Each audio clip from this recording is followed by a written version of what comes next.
Oi, gente. Sou o Alan, professor de Química. Estou aqui de volta com vocês. Agora a gente vai fazer o treinamento para poder fazer a prova P6, Química 1. Então, exercícios, mesmo esquema que a gente tem feito até agora, para Química 1, da P6. E a gente vai resolvendo tudo com calma, com atenção aqui, para poder vocês conseguirem sanar a maioria das dúvidas e aí conseguir resolver todos os exercícios da apostila. E aí vamos começar. Questão número 1.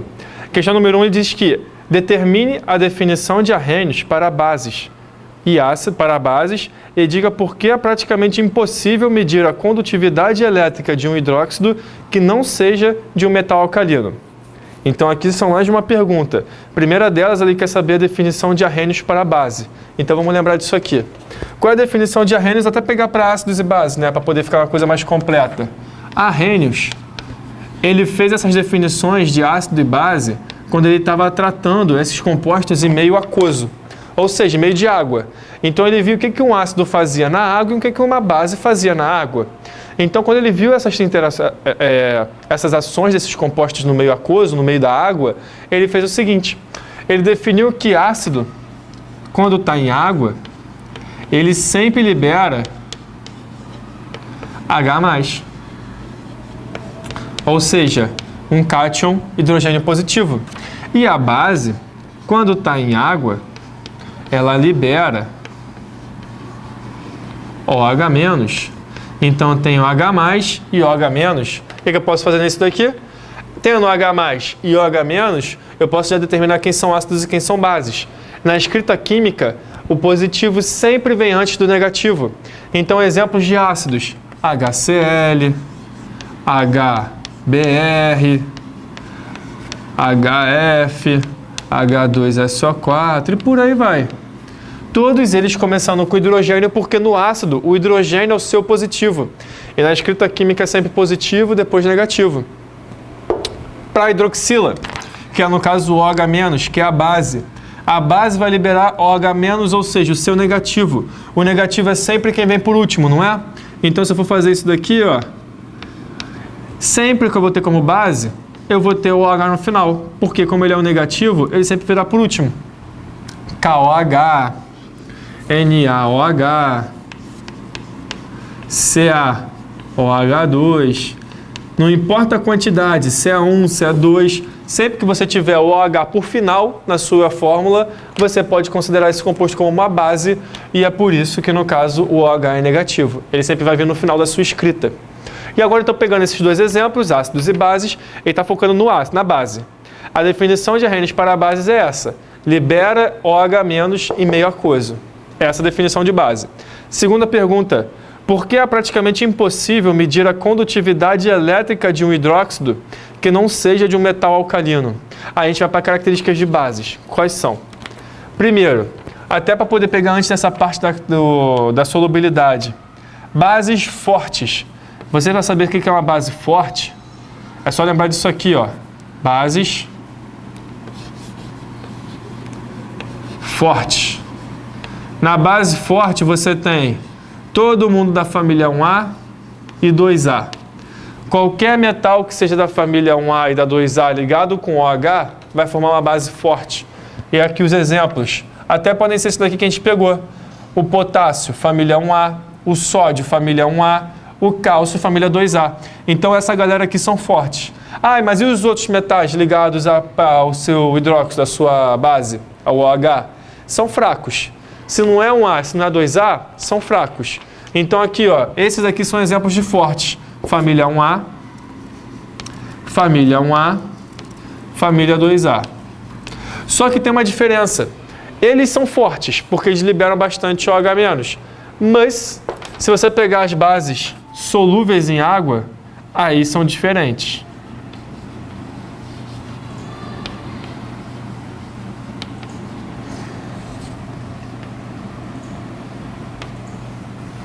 As bases que são solúveis em água não é 1A e 2A, é apenas a família 1A, ou seja, metais alcalinos.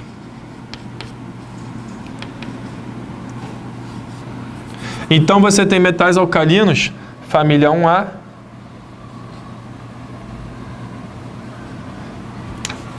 que são totalmente solúveis em água, mas a 2A não. E também você tem um outro composto que também forma a sua base. Mas isso aqui eu acho que é até questão de uma outra pergunta aqui, né? Diferencie, blá, blá, blá, blá, blá, blá, blá, blá, blá, qual seria mais indicado? Ah, tá. Ao determinar, tá bom. Um outro composto que a gente tem base, que não é de metal, é o amônio. Ou o nosso NH4+, amônio. Esse daqui é o hidróxido de amônio, a base com esse ONH4+. Então, as bases que são solúveis em água, a família 1A, e ela é forte. Ela é forte e é solúvel em água. A 2A é forte, mas não é solúvel em água. O NH4OH é fraca, mas é solúvel em água. Dá uma confusão porque você mistura várias características, mas a questão é essa. Então, você sabendo que os metais alcalinos são solúveis em água, aí vamos para a pergunta. Por que é difícil determinar a condutividade elétrica de um hidróxido que não seja de um metal alcalino? Metal alcalino família 1A. Bom, para determinar a condutividade elétrica, você geralmente determina em meio aquoso. Por quê? Porque no caso em meio aquoso, você tem como ter uma dispersão melhor dos seus íons, e aí sim você vai ter elétrons fluindo por ele. Quando você coloca a família 1A, se eu pegar, por exemplo, o NaOH, o que eu libero quando eu tenho a dissociação? Eu vou ter Na mais OH-, não é? Então eu tenho isso, Na mais OH-. Carga positiva, carga negativa, elas servem para poder fazer com que os seus elétrons tenham maior mobilidade no seu meio. A positiva atrai, a negativa repele, então deixa o elétron se movimentando com uma certa liberdade. E aí o que acontece? A corrente elétrica ela vai correr muito melhor em íons que estão, no caso, soltos, que estão dissociados. E aí isso aqui vai estar no meio aquoso. Por isso que os metais alcalinos, que é a família 1A, eles são bons para poder determinar a condutividade elétrica, porque quando você coloca eles em água, eles solubilizam. E solubilizar nada mais é do que isso aqui, ó, se separar. Eles se separam entre a água. Já que estão separados, eles conseguem formar cargas positivas e negativas que servem para atrair e repelir elétron, Se você botar algum outro composto metálico que não seja dos alcalinos, botar, por exemplo, da família 2A, aí você não vai ter como determinar a condutividade elétrica. Porque quando você coloca ele em água, ele não vai ser solúvel. No caso, ele não será muito solúvel. Ele tem uma certa solubilidade, mas é muito pequena. Então, essa solubilidade muito pequena não vai fazer com que os elétrons se movam com tanta liberdade. Se eles não se movem com tanta liberdade, você não tem uma alta condutividade elétrica, você tem uma baixa condutividade elétrica. Então, essa é a questão. Com a família 1A, você tem uma maior condutividade elétrica, porque a sua base ela é solúvel e ela se dissocia em carga mais, carga menos, que faz com que o elétron fique mais solto. Então, essa foi a resposta para a sua número 1. Beleza? Vamos seguir. Questão 2. Na questão 2, ele fala o seguinte: diferencie dissociação iônica e ionização. Olha, uma coisa interessante. Eu estava falando aqui para vocês estudar o termo dissociação, mas agora a gente vai entender o que é dissociação e o que é ionização. Indique, entre os possíveis elementos abaixo, qual seria o mais indicado para substituir a letra M na seguinte fórmula básica, MOH2. Após determinar o elemento, dê o nome da base formada. Ou seja, são 3 perguntas. Qual a diferença de dissociação iônica para ionização? Quem pode substituir a letra M desse MOH2? E depois dar o nome do composto formado. Então vamos lá. Deixa eu apagar isso daqui. Pegaram? Sai um pouquinho da frente para vocês verem. Foi? Vamos lá para a questão 2.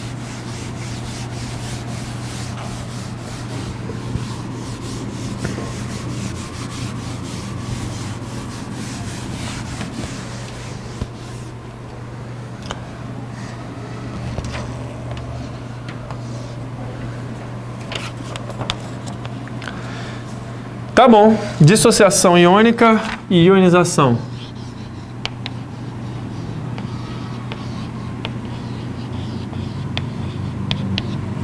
Dissociação iônica e ionização.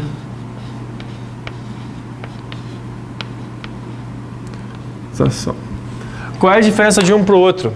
Bom, primeiro, Dissociação iônica, quando você já tem compostos iônicos. Quando você tem compostos iônicos, eles se separam, eles estão se dissociando, ou seja, se afastando, se separando. Então, dissociação iônica é o termo utilizado para quando você tem compostos iônicos. Ionização é para quando você não tem compostos iônicos, mas você produz íons. Ué, como assim? Só escrever aqui, isso aqui é para separação de compostos iônicos. Separação de compostos iônicos. E aqui na de baixo é para separação de compostos covalentes.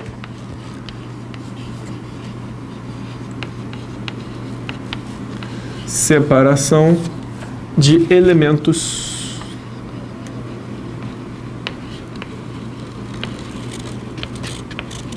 covalentes.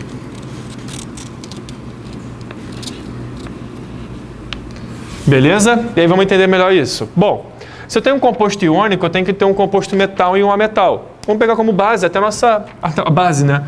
Como base a nossa base, NaOH, que a gente utilizou na última questão. NaOH, eu tenho aqui, ó, o meu sódio, que é um metal, e o meu OH, que são ametais. Então, quando eu tenho metal com ametal, eu tenho compostos iônicos. O que acontece? O primeiro é sempre positivo e o último é negativo. Então, aqui, Na mais e o OH, eu sei que ele é menos. Pronto. Quando eu tenho isso daqui, eu chamo de dissociação. Dissociação iônica, porque os íons estão se separando. Era um composto iônico. Mas se eu vou para um composto molecular, ou seja, um composto covalente, de ligação covalente, eu posso ter isso daqui, HCl, um ácido, né? Isso aqui, hidrogênio, é um ametal e o cloro também é um ametal. Ametal com ametal, covalente. Metal com ametal, da iônica. O que eu posso fazer aqui? Ametal com ametal, HCl. O que vai acontecer? Quando eu demonstro a ligação, eu faço essa daqui, ó, H-Cl. O cloro, ele é muito eletronegativo, então ele vai puxar para si os elétrons. Se ele puxa para si os elétrons, ele vai ficar parcialmente negativo. Lembram dessa teoria? Aqui os elétrons vão para o cloro, não vão? Então ele fica aqui, ó, parcialmente negativo, e o hidrogênio fica parcialmente positivo, porque está se afastando desses elétrons. Ok, mas até agora eu não tenho elétron para lugar nenhum, eu não tenho íons. O que eu tenho aqui ainda são compostos covalentes. A ligação está covalente, só que está um pouco mais perto do cloro, porque ele é mais eletronegativo, mas ainda é covalente. Então o que eu faço para isso virar íons? Ou seja, formar carga positiva e formar carga negativa. Eu rompo essa ligação. Quebrei a ligação. Quando eu quebro a ligação, ele faz uma quebra heterolítica, ou seja, uma quebra desigual. Como assim desigual? Esse cloro não era muito eletronegativo? A ligação química não é feita por elétrons? Aqui eu tinha um elétron do hidrogênio e aqui eu tinha um elétron do cloro que estavam compartilhando. Quando eu quebrei a ligação, o cloro, que é mais eletronegativo, ele acabou pegando os dois elétrons da ligação, tanto do hidrogênio quanto do cloro. Se ele pegou elétron, quem ganha elétron? Fica positivo ou negativo? Negativo, né? Então o cloro ganhou a carga agora negativa. E o hidrogênio? Quem perde elétron fica positivo ou negativo? Positivo. Então o hidrogênio ficou positivo. Agora sim. Eu fui de um composto covalente para virar um composto iônico, no caso para virar íons. Transformei íons. Isso aqui é uma dissociação iônica porque eu vim de um composto iônico. Isso aqui é uma ionização porque eu estou ionizando, ou seja, eu estou produzindo íons. Então eu tive que produzir íons. Então, fui de covalente para iônica e aqui eu já era iônica e só separei. Ok? É isso. Diferença de dissociação iônica para ionização. Agora, a segunda pergunta da questão. Você tem uma base genérica, que é o MOH2. MOH2. E ele quer saber qual das opções abaixo, enxofre, alumínio, sódio e cálcio, podem substituir o M. E aí, como é que a gente vai saber disso? Primeira coisa, ele diz que a letra M, ele fala alguma coisa da letra M? Não. Qual seria o mais indicado para substituir a letra M? Tá, beleza. Se é uma base, a gente já falou que é uma base. A base, ela é formada por metais, qualquer metal que você tenha, ou pelo NH4+, que é o único ametal que você pode ter. Lembra da questão número 1 que a gente mostrou? Você pode ser formado por qualquer tipo de metal, só que as fortes são A e 2A. Mas qualquer tipo de metal pode formar uma base. Só metal e OH. A única exceção é o seu NH4OH, porque o NH são ametais, então essa é a exceção. Mas então pegando aqui, os exemplos que eu tenho são enxofre, que é um ametal. Então já descarto ele. Ele não entra nessa minha brincadeira. Se fosse o NH4+, aí ele poderia entrar. Mas aí, tirando o enxofre, eu tenho alumínio, sódio e cálcio. E aí, como é que eu vou escolher isso daqui? Alumínio, sódio e cálcio. Bom, eu tenho que escolher o átomo, no caso de metal, que vai se ligar ao OH e ter esse 2 embaixo. E aí, galera? Melhor coisa que você faz, ver a família. O alumínio não é 3A? O sódio, 1A. E o cálcio, 2A, não é? Família 3A para o alumínio, qual é a carga então que ele tem? Mais 3. Família 1A do sódio, mais 1. Família 2A do cálcio, mais 2. E aí? O que vocês têm que lembrar é o seguinte, não são compostos iônicos, a sua base normalmente ela sempre forma composto iônico. Então se é composto iônico, o que a gente faz com as cargas dos íons? Regra do cruza. Você pega a carga de um, joga para o outro lado, carga do outro, joga para o outro lado. E aí o que a gente pode fazer aqui? Ó? Se aqui era 2, eu posso inverter essa brincadeira. Eu posso pegar o meu 2 e voltar para onde ele era. E aqui tem o número 1, não tem? Está subentendido, mas eu tenho o número 1 aqui. E eu posso voltar para onde ele era. Porque quando eles estavam em cima, eu não cruzei eles para baixo. O que estava aqui veio para cá e o que está aqui na esquerda veio para a direita. Então eu estou fazendo um caminho reverso. Eu estou voltando da baixo daqui da direita para a esquerda e o de baixo da esquerda para a direita. Então o que eu tenho no final? O primeiro não é sempre positivo? Então vai ficar M mais 2, porque o 2 pertencia ao M. M mais 2. E o OH? O OH não é sempre negativo? Menos 1, né? Que a gente já sabe. Pronto. Eu tenho que ter um elemento que tem a carga mais 2. Alumínio, sódio e cálcio. Quem é que tem carga mais 2? O cálcio, né? Então é ele quem eu escolho. O composto que eu vou escolher vai ser o cálcio. Então como é que vai ficar essa transformação aqui? Vai ficar CaOH2. Bonito, né? Já descobri então a segunda pergunta, vamos para a terceira. A terceira é o nome desse composto. Então como é que eu vou determinar o nome desse composto? Aqui, CaOH2. Então quando você dá o nome de um hidróxido, ou seja, de uma base, você começa com hidróxido. Por que hidróxido? Porque você tem o OH, hidróxido de e o nome do seu cátion. Então o nome desse composto é o hidróxido de cálcio. Foi, gente? As 3 perguntas foram sanadas. Diferença de dissociação para ionização, descobrimos quem era o composto que estaria no lugar do M e o nome dele, hidróxido de cálcio. Nomenclatura de base sempre começa com hidróxido e depois vem o nome do que acompanha o OH. Aqui é cálcio, NaOH, hidróxido de sódio, porque aqui é sódio. Se eu colocasse aqui, ó, o KOH, que a gente botou na outra questão, o K não é potássio? Então o nome disso aqui, hidróxido de potássio, e por aí vai. Ok, ok? Vamos para a questão 3. Que horas são aqui? Tá. Olhem aí, tá de olho, dá uma pausa, copia. Agora bora para a questão 3.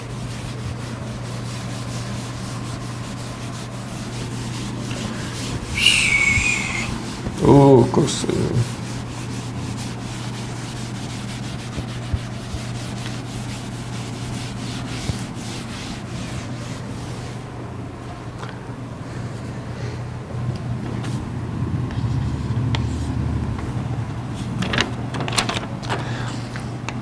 Na questão 3, ele pede para completar as reações de neutralização total, hein, gente? Total. Então, aqui a gente tem 3 reações. OH mais HCl. Eu tenho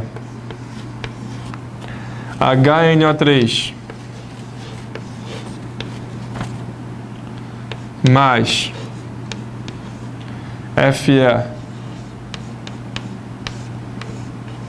FeOH2. E eu tenho, por último,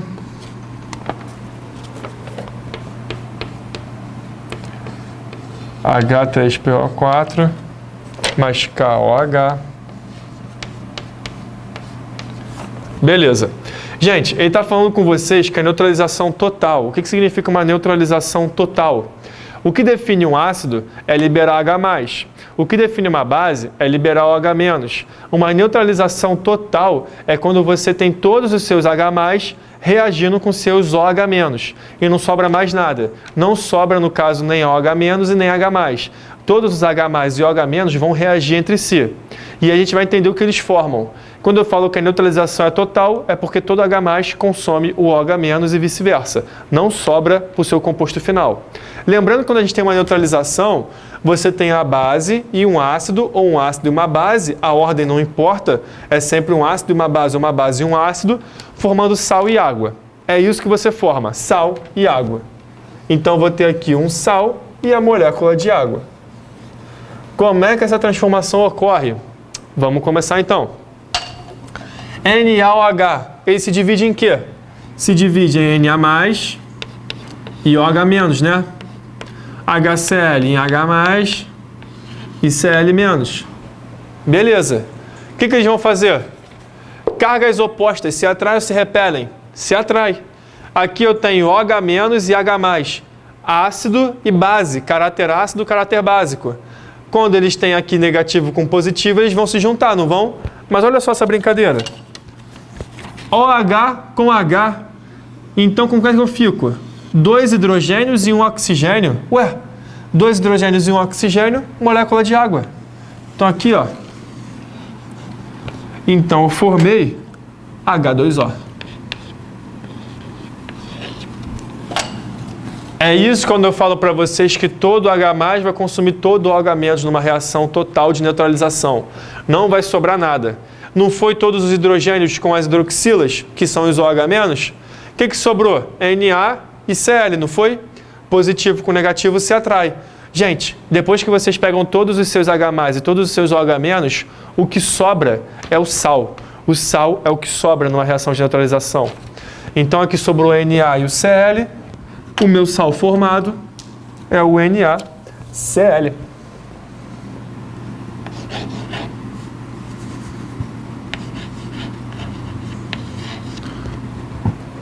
Pronto, primeira reação de neutralização total feita.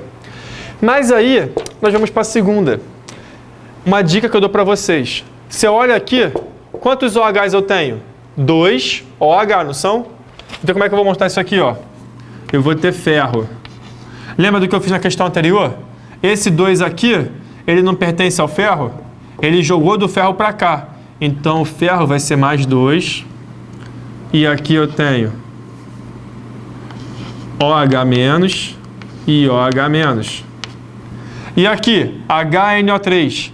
Eu tiro o H+ como ácido e o NO3 fica como negativo, porque quando eu tiro o meu H+, que é o caráter ácido, o que sobra é negativo.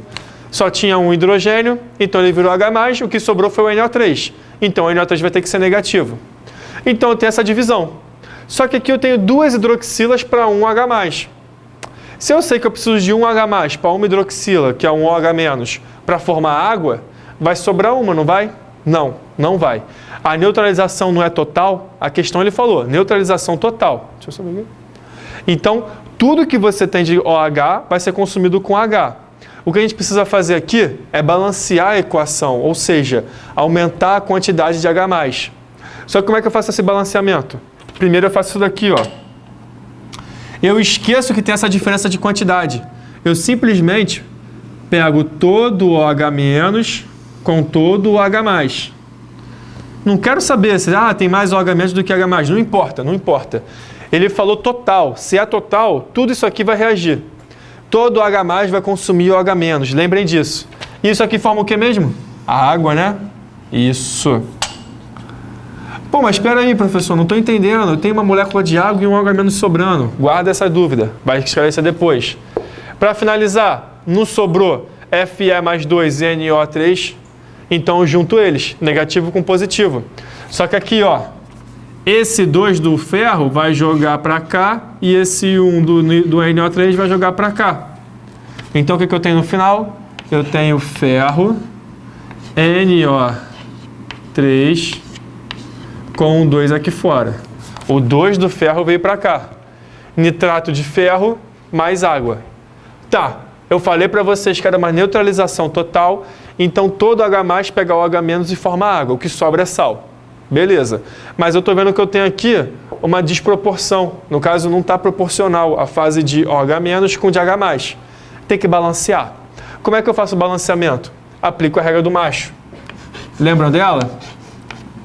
Como é que eu faço então o balanceamento da minha equação? Primeiro eu vejo meu metal.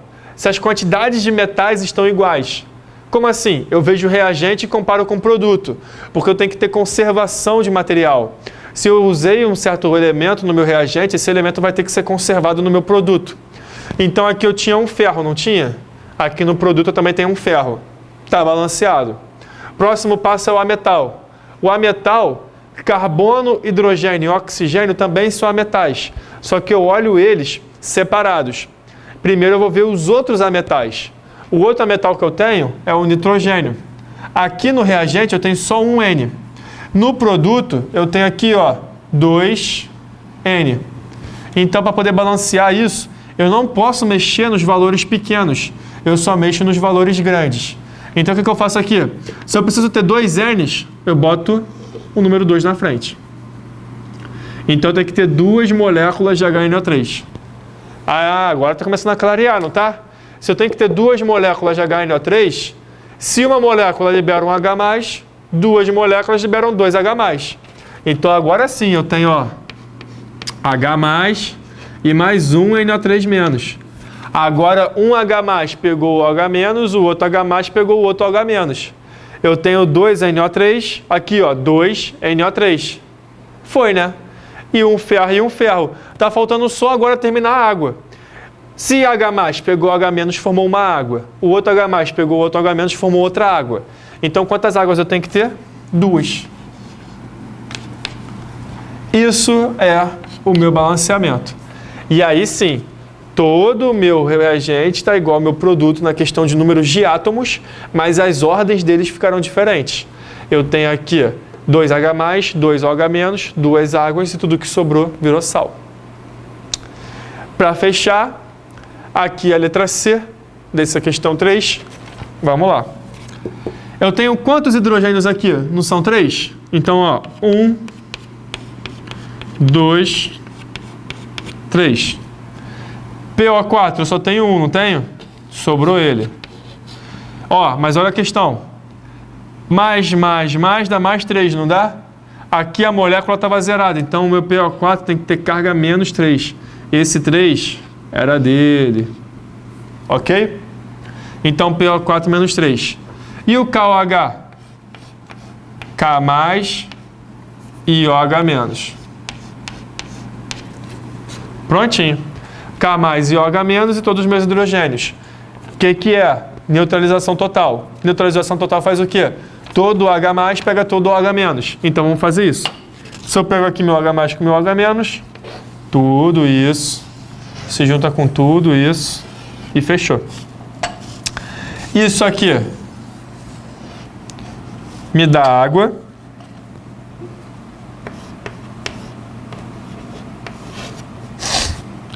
E por último, o que sobra é o meu sal. Mais 1 com menos 3, eu vou ter a troca. Esse 3 vem para cá e esse 1 vem para cá. O que eu vou ter? K3 PO4. Pronto, sal e água formada. Mas eu tenho que terminar o balanceamento. Aqui eu não tinha 3 hidrogênios. Então, o que eu preciso ter aqui? Ó, cada KOH libera um OH-. Então, eu tenho que ter 3 KOHs. 3. que aí ia ficar K mais, OH menos, OH menos. 1, 2, 3, 1, 2, 3. E aí, quantas águas eu vou formar? Uma água, duas águas, três águas. 3 OH2. E é isso. Minha reação. 1H3PO4 para 3KOH, formando 1K3PO4 e 3 moléculas de água. Pegar essa questão de neutralização, gente, ela é sempre assim. O H+ com H- vai formar a água e o que sobra é seu sal. Se é uma neutralização total, a sua visão é muito mais tranquila. Porque quando você tem essa visão de total, é porque você realmente pode pegar tudo de H+ e OH-, juntar e botar para a água e o que sobra é seu sal. Ah, mas as quantidades não são iguais. Pô, depois você faz o balanceamento, mas primeiro tira tudo de H+ e OH-, o que sobra é sal. E aí vamos agora para a questão 4. Questão 4 fala o seguinte: um caminhão transportando ácido sulfúrico capotou, derramando o ácido na estrada. O ácido foi totalmente neutralizado por uma solução aquosa de hidróxido de sódio. Essa neutralização pode ser corretamente representada pelas equações abaixo. E ele mostra para a gente duas equações. Mostre quem são as substâncias X e Y e seus respectivos nomes. Nome de sal, outra complicação. Pegaram aí, copia. E aí vamos para a questão 4.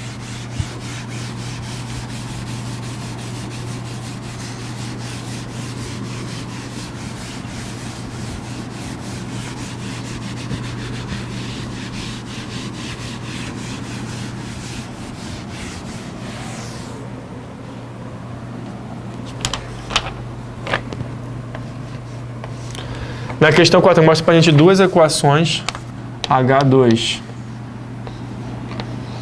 SO4 mais 2 de NaOH, dando o composto X que ele quer saber, mais 2 de água. E na de baixo, ele mostra H2, o mesmo H2SO4, só que aqui ele está utilizando só um NaOH. E ele está dando o composto Y, mais um H2O.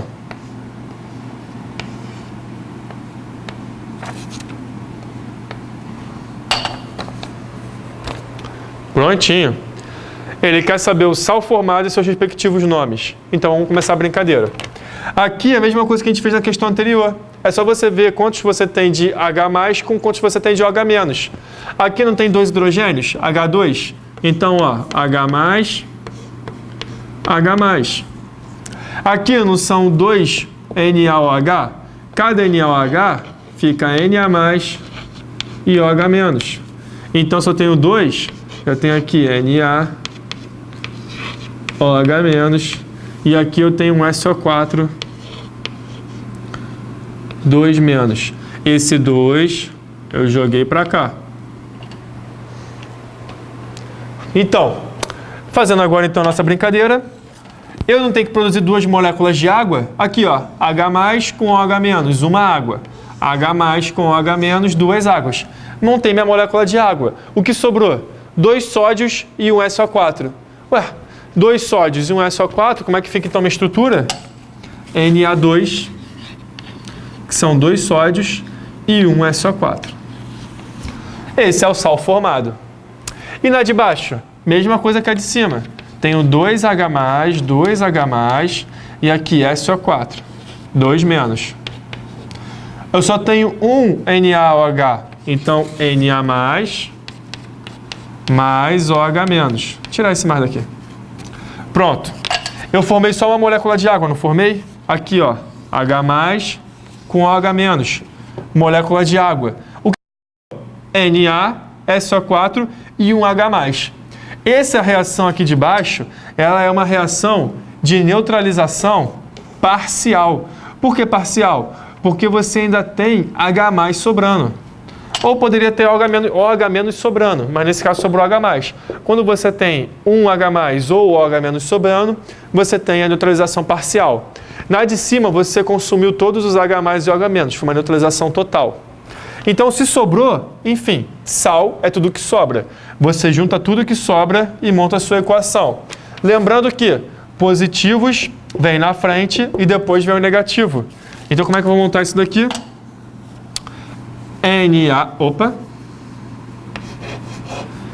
NaHSO4.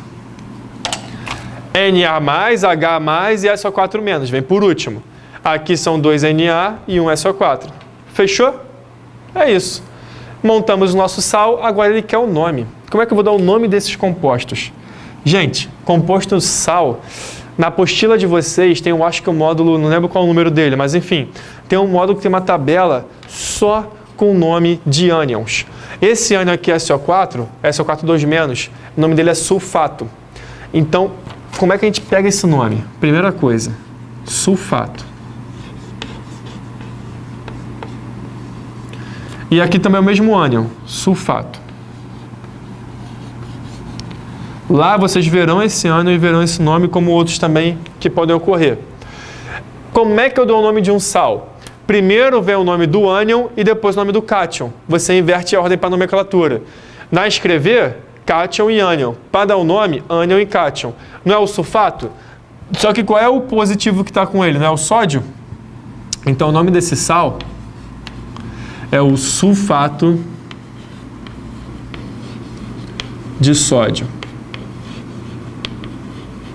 E na de baixo, o que eu tenho aqui é o seguinte, HSO4. Toda vez que vocês apresentarem esse H, você pode ter um nome específico para ele. Na verdade, você tem que ter um nome específico para ele. Esse aqui pode ser chamado de bisulfato de sódio.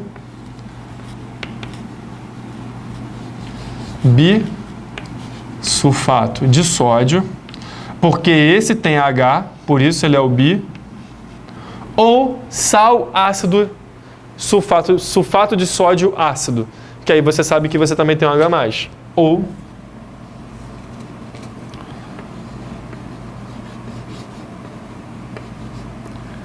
sulfato de sódio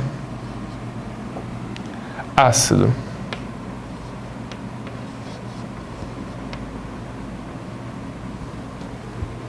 Beleza?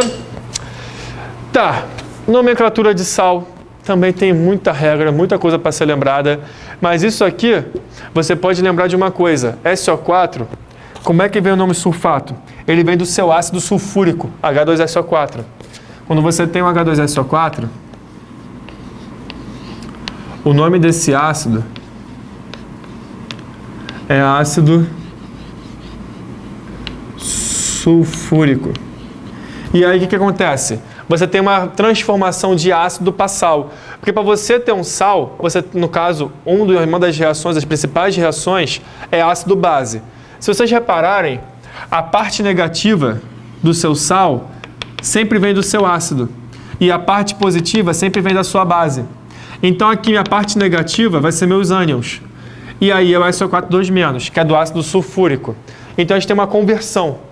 O que significa essa conversão? Você ir do sufixo de ácido para o sufixo de sal. E é isso aqui, ó. Na tabela, você pega essa parte aqui. Ácido para sal. Quais são os sufixos que eu tenho? O primeiro pode ser o hídrico. Lembra que a gente fala do hídrico? Clorídrico. O depois pode ser o oso. E o último é o ico. As terminações para ácido. Então, como é que vai ficar a terminação para o sal? Do hídrico, eu coloco o ito. Do oso, eu coloco o ito. E do ico, eu coloco o ato. Beleza?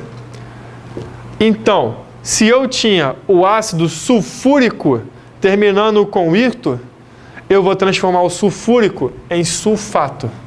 E aí, por isso, o nome desse ânion é ânion sulfato. Essa parte de sal nomenclatura realmente é bem delicada de se trabalhar, é muita coisa para se ter na cabeça. Para vocês darem nome de ácido, você tem que ter a parte de sal e base bem fixa na cabeça de vocês. Então, eu espero que essas partes aqui ajudem vocês nessa parte de nomenclatura. Fechando a questão 4, vamos para a nossa penúltima, a questão 5. Olha aqui para copiar, dá uma pausada aí. Vamos lá para 5.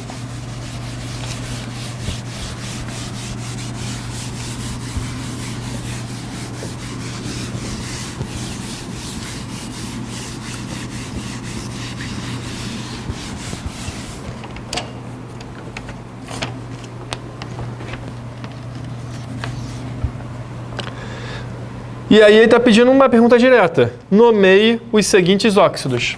Então eu tenho aqui, vou até dividir o seguinte, óxidos de metais e óxidos de ametais.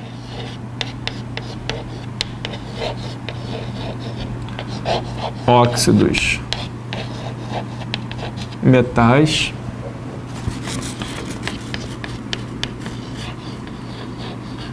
e óxidos ametais. Beleza. Como é que eu vou fazer essa divisão? Aqui você tem no caso, 5 exemplos. O óxido de manganês, o óxido de potássio e o óxido de magnésio. Manganês, potássio e magnésio são metais. Então eles entram aqui, ó. Mn2O7, K2O e MgO. Enxofre e fósforo são ametais, então eles entram aqui. SO2, P2O5. Bom, só para relembrar óxido, o que é óxido? Óxido são compostos binários. O que é um composto binário? São só 2 elementos. Você pode ter quantidades infinitas desses 2 elementos, mas podem ter só 2 elementos. Como assim? Manganês e oxigênio, potássio e oxigênio, magnésio e oxigênio. Tem 2, no caso, condições para você também ter um óxido. Não é só ser binário. Um dos compostos, um dos elementos, tem que ser o oxigênio, até porque o nome é óxido. Então é sempre oxigênio e mais um. A outra condição, o oxigênio tem que ser o elemento mais eletronegativo. Então aqui, oxigênio e manganês, o oxigênio é o mais eletronegativo, é um composto binário, porque você só tem esses 2 elementos e um deles é o oxigênio. As quantidades, mas aqui tem 7 oxigênios e aqui 2 manganês. Não importa. Você pode ter 200 manganês e 1 milhão de oxigênios. São só 2 elementos, manganês e oxigênio. É um composto binário. Um deles é o oxigênio e o oxigênio é o mais eletronegativo. Todas as condições estão aceitas, então isso é um óxido. E aqui você dividiu entre óxidos de metais e óxidos de ametais. Porque aqui você está com oxigênio acompanhado com metais e oxigênio acompanhado com ametais.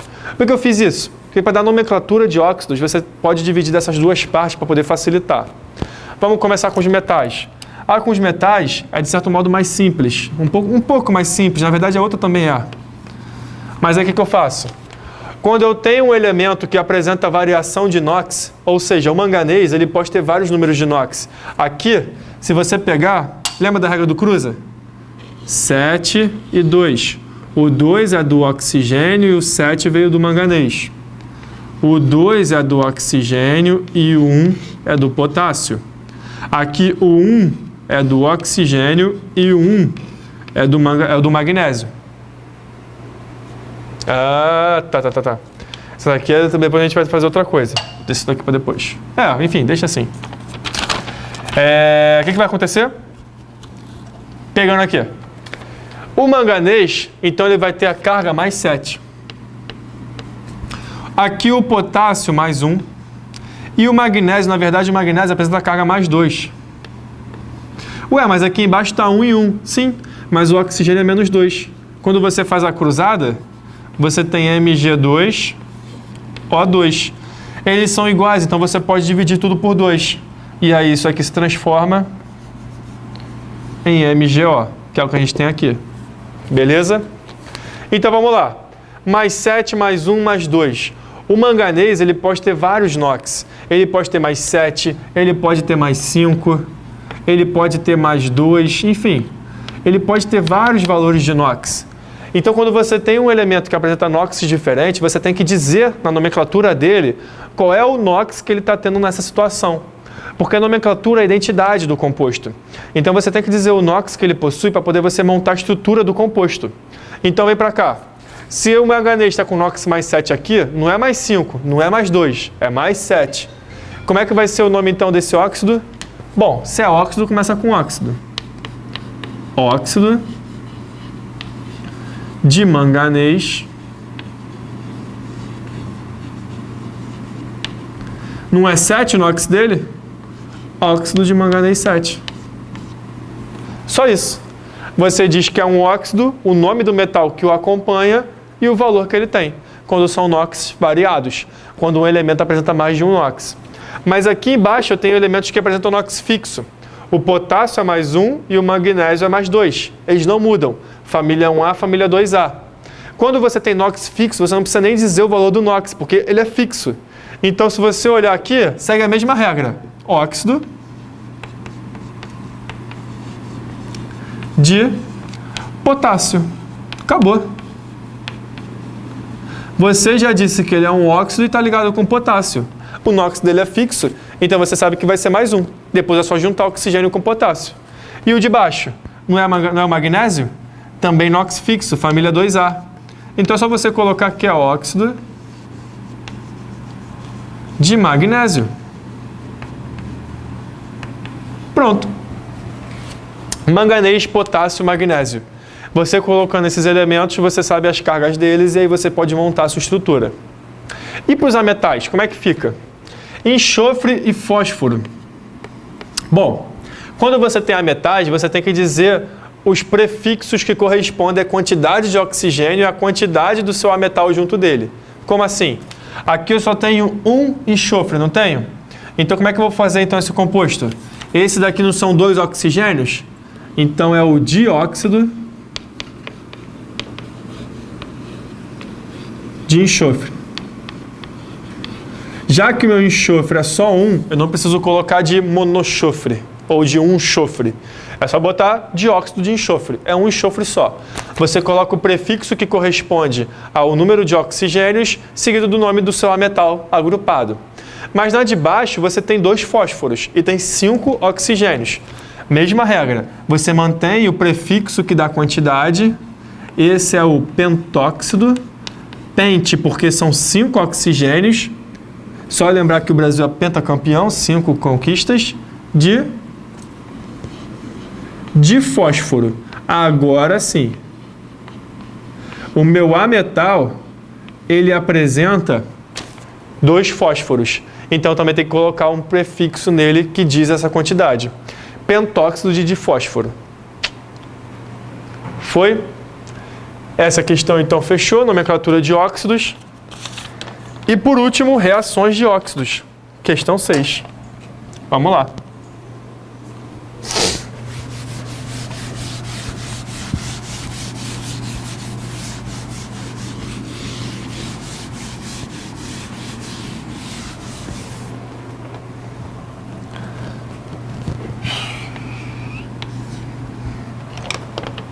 Ele diz que você tem aqui 1, 2, 3, 4, 5 compostos. Na2O, CO, N2O5, MgO e o OF2. E responda, letra A. Quais desses compostos são classificados como óxidos? Justifique.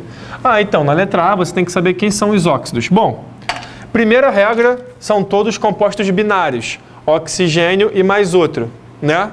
São só 2 elementos, oxigênio mais 1. Só que o oxigênio tem que ser o mais eletronegativo desse binário. Se você olhar o primeiro, o oxigênio é mais eletronegativo que o sódio. Então, isso é um óxido. Oxigênio mais eletronegativo que o carbono, é um óxido. Oxigênio mais eletronegativo que o nitrogênio, óxido. O oxigênio é mais eletronegativo que o magnésio. Gente, na tabela periódica, se vocês forem ver o valor da eletronegatividade, o oxigênio só perde para um único átomo, só um, e é o flúor. Então, quando você tem oxigênio ligado a flúor, é um composto binário? É um composto binário, oxigênio e flúor. Mas o oxigênio não é o mais eletronegativo. Se ele não é o mais eletronegativo, então isso aqui não é um óxido. Então, letra A foi. Letra B, ele fala sobre a reatividade em água, né? Ele quer saber, classifique os óxidos de acordo com a reatividade em relação à água, aos ácidos e às bases. Ou seja, quer saber se o óxido é um óxido ácido, um óxido básico ou um óxido neutro. Então, vamos lá. Primeira regra que eu dou para vocês é um macetinho que a gente tem que é muito antigo. para saber quem são os óxidos neutros. Óxido neutro não quer dizer que ele não reage com nada, só quer dizer que ele não reage nem com água, nem com ácido, nem com base. Ele pode reagir com outras coisas, mas um óxido neutro, ele não reage nem com água, nem com ácido e nem com base. Então, quem são os óxidos neutros? É só lembrar dessa frase aqui, ó. Água no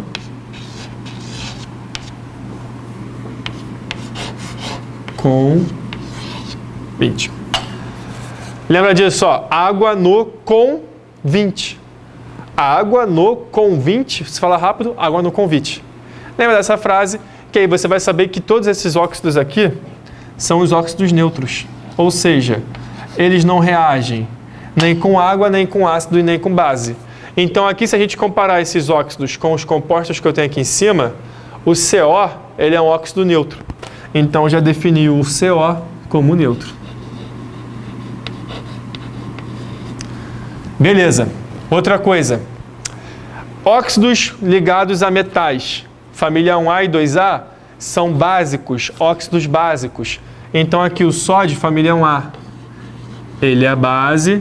Família 2A também é a base, o Mg, magnésio. E aqui o nitrogênio, ele é um ametal. Óxidos ligados a metais são óxidos ácidos. Isso aqui é um óxido ácido. E agora para vocês também uma outra dica, como é que você faz a reação deles com água? É só fazer isso aqui, ó, para poder saber o ácido que formam quando você coloca eles em água. Se eu pegar a minha equação, primeiro deles, N2O, não é? Na2O, eu somo ele com água. Quando eu somo ele com água, eu tenho aqui, ó, 2 hidrogênios com 2 oxigênios. Eu formo 2 NaOH. Hidróxido de sódio base. O outro, N2O5. É só você somar a sua molécula de água. N2O5, eu sei que ele vai ser um ácido. Se ele é um ácido, o hidrogênio tem que estar na frente. Não são 2 hidrogênios? H2, N2, O5 com 6, O6. Bom, H2N2O6, você pode transformar isso daqui em 2HNO3. Ácido nítrico, dividiu tudo por 2. Por último, a nossa última base, MgOH, O. Você tem que ter o OH no final, não tem? Então, como é que eu vou descobrir a base que eu tenho? Aqui, só juntar a água com esse oxigênio, H2O2. Então, o que você tem? MgOH2. Prontinho. Esses são os seus compostos formados e essas são as classificações. Beleza, gente? Então é isso. Essa foi a nossa aula. Deixa eu só ver o tempo aqui. O tempo terminou bom. Essa foi a nossa aula para P6, no caso de exercício. Espero que os exercícios tenham ajudado, que vocês façam uma boa prova. E é isso. Pratica bem a nomenclatura, que ela é bem chata mesmo, mas praticando vocês conseguem ver. Grande abraço. Até a próxima.